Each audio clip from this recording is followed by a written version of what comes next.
Morning. Beautiful day today. The coast off Penneshaw. The silicone's still a bit soft. I'm going to put some more on it today. And I'll probably have to stay here another night, I think. Just so it sets. But it's New Year's Eve.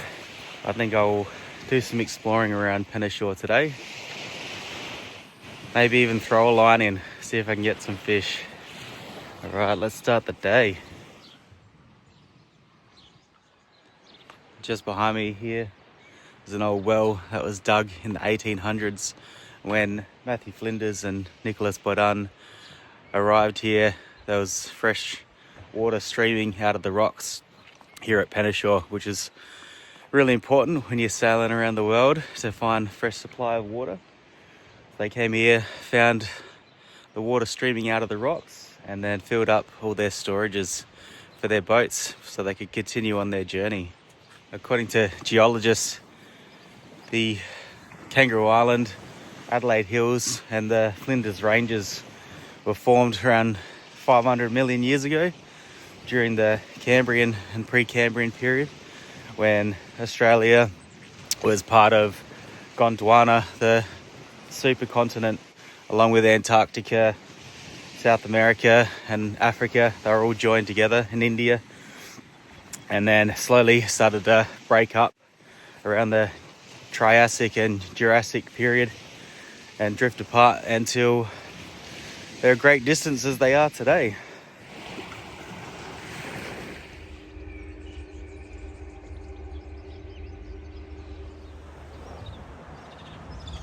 There's ferry pulling in for the day.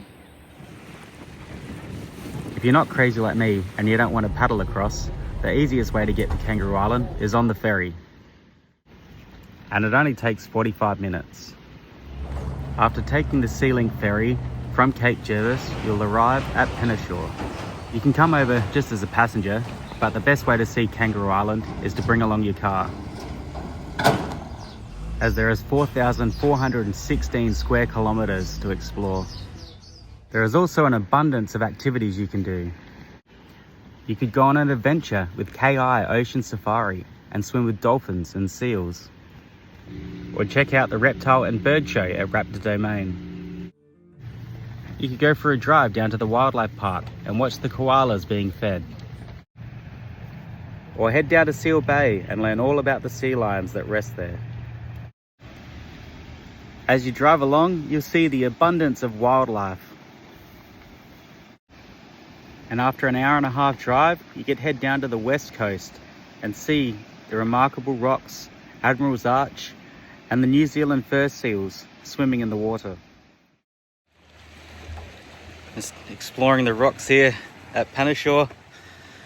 So Penneshaw was also named Hog Bay for a little while. This is where Nicholas Baudin released some pigs on his exploration of Australia, hoping that if he came back here one day, the pigs would have bred and there'd be food for future expeditions. So in 1802, Matthew Flinders arrived here first aboard the HMS Investigator. And as he was exploring Australia to map all of it, so Matthew Flinders was the first person to map all of Australia, and Nicholas Baudin at the same time was trying to do the same thing. So Napoleon Bonaparte, during the French Revolution War between France and England, he tasked Nicholas Baudin to come over to Australia and map it all. And after Matthew Flinders finished exploring Kangaroo Island, he sailed down the coast a little bit further and ended up running into Nicholas Baudin at Encounter Bay. And because the countries were at war at the time, Matthew Flinders named Encounter Bay. But it was actually a peaceful meeting between Nicholas Baudin and Matthew Flinders, they end up swapping information. Then Nicholas Baudin end up making his way over to Penneshaw, over to Kangaroo Island. And he did get to Penneshaw. He ended up carving his name and the expedition on a boulder. The original boulder is in the information center, but the replica is here. So I'm just going to walk over there now and we'll have a look at it. Here it is.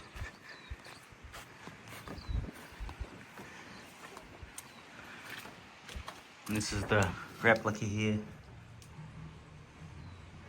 It's written in French, but it translates to Expedition of Discovery by Commander Baudin on Geography, 1803.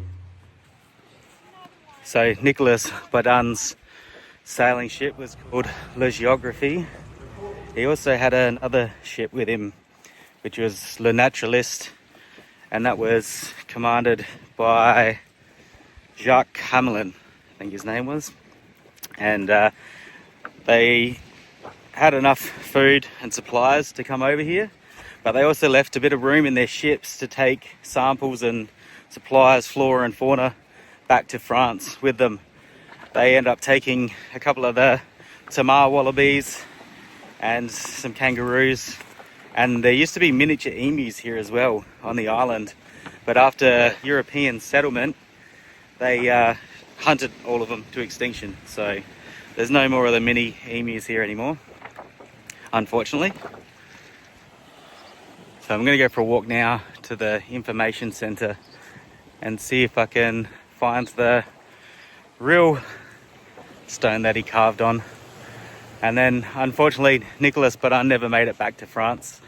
He ended up dying of tuberculosis at Mauritius.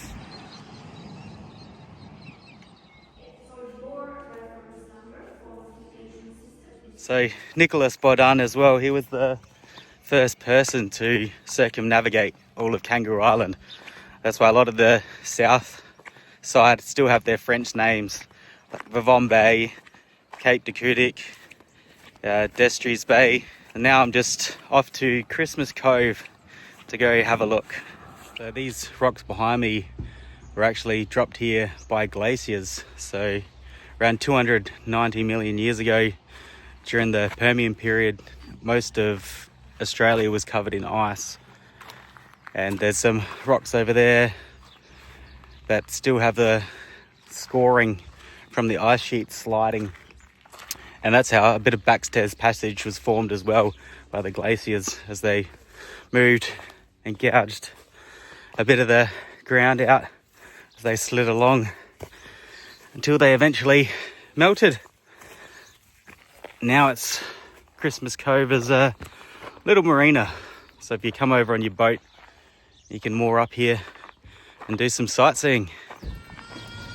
If you're feeling hungry, you could head down for some breakfast at the local cafe. Then go for a walk along the sculpture trail to look at the different types of artwork. Then grab a giant steak sanger for lunch, head to the museum in the afternoon, and then head to the Penneshaw pub for dinner. Well, it's been a nice day of exploring. The wind's picking up now. And hopefully it dies off tomorrow and then I'll head off early in the morning. So just a little bit more history. I told you that Matthew Flinders was the first one to arrive here. So I've just found his journal as well. It was free on iBooks. So I'll just read a little bit of it now to you of his first arrival. Neither smokes nor other marks of inhabitants had yet been perceived upon the southern land. Although we had passed along 70 miles of its coast, it was too late to go on shore this evening, but every glass in the ship was pointed there, to see what could be discovered. Several black lumps, like rocks, were pretended to have been seen in the motion by some of the young gentlemen, which caused the force of their imagination to be much admired. Next morning, Monday the 22nd of March 1802, however, on going towards the shore, a number of dark brown kangaroos were seen feeding upon a grass plat by the side of the wood, and our landing gave them no disturbance. I had with me a double-barreled shotgun filled fitted with a bayonet, and the gentlemen, my companions, had muskets.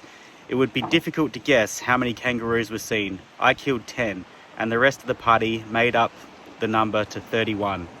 Taken aboard in the course of the day, the least of them weighing 69 and the largest one 125 pounds. These kangaroos had much resemblance of the large species found in the forest lands on New South Wales, except that their colour was darker and they were not wholly destitute of fat. After this butchery, for the poor animals suffered themselves to be shot in the eyes with small shot, and in some cases to be knocked on the head with sticks. I scrambled with difficulty through the brushwood and over fallen trees to reach the higher land with the surveying instruments, but the thickness and the height of the wood prevented anything else from being distinguished. There was little doubt, however, that this extensive piece of land was separated from the continent, for the extraordinary tameness of the kangaroos and the presence of seals upon the shore concurred that the absence of all traces of men to show that this was not inhabited. So after they harvested all the kangaroos, they chopped them up, made them into steaks, made a big stew for everyone on board, loaded up the meat. They also got some seals and some lumber before setting off on their journey further around the east, and then finally meeting up with Nicholas Baudin at Encounter Bay. Later on they did come back to Kangaroo Island, and I might read a bit more of his journal when I get to those parts. Lad's fishing a big school of salmon out there.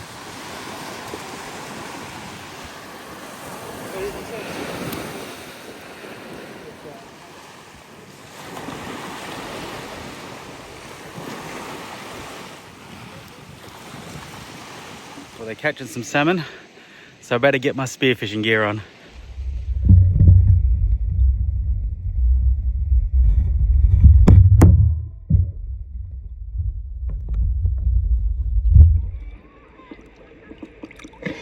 I got one. Bit of a gut shot.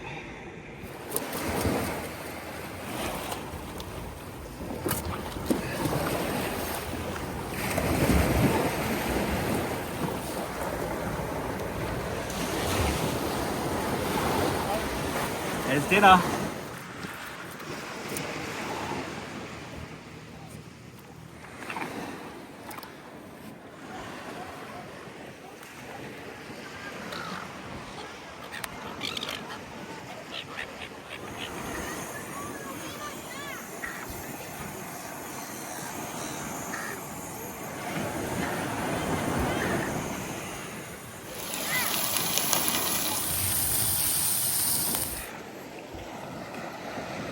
Better try some.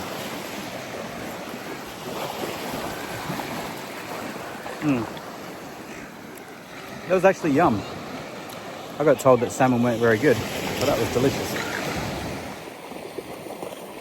Oh, thanks for having dinner with me, guys. So I hope you're enjoying these videos so far. We've nearly raised $2,000. So thank you for everyone who has donated so far. You guys are amazing. That was another fun day at Penneshaw. So the silicone's all set now. So I can make my way further down the coast. Hopefully get to American River tomorrow. I also want to wish my little niece happy 18th birthday. Sorry I can't be at your party, but hope you're having a fantastic night with all your friends. Love ya. All right, guys, I'll see you tomorrow.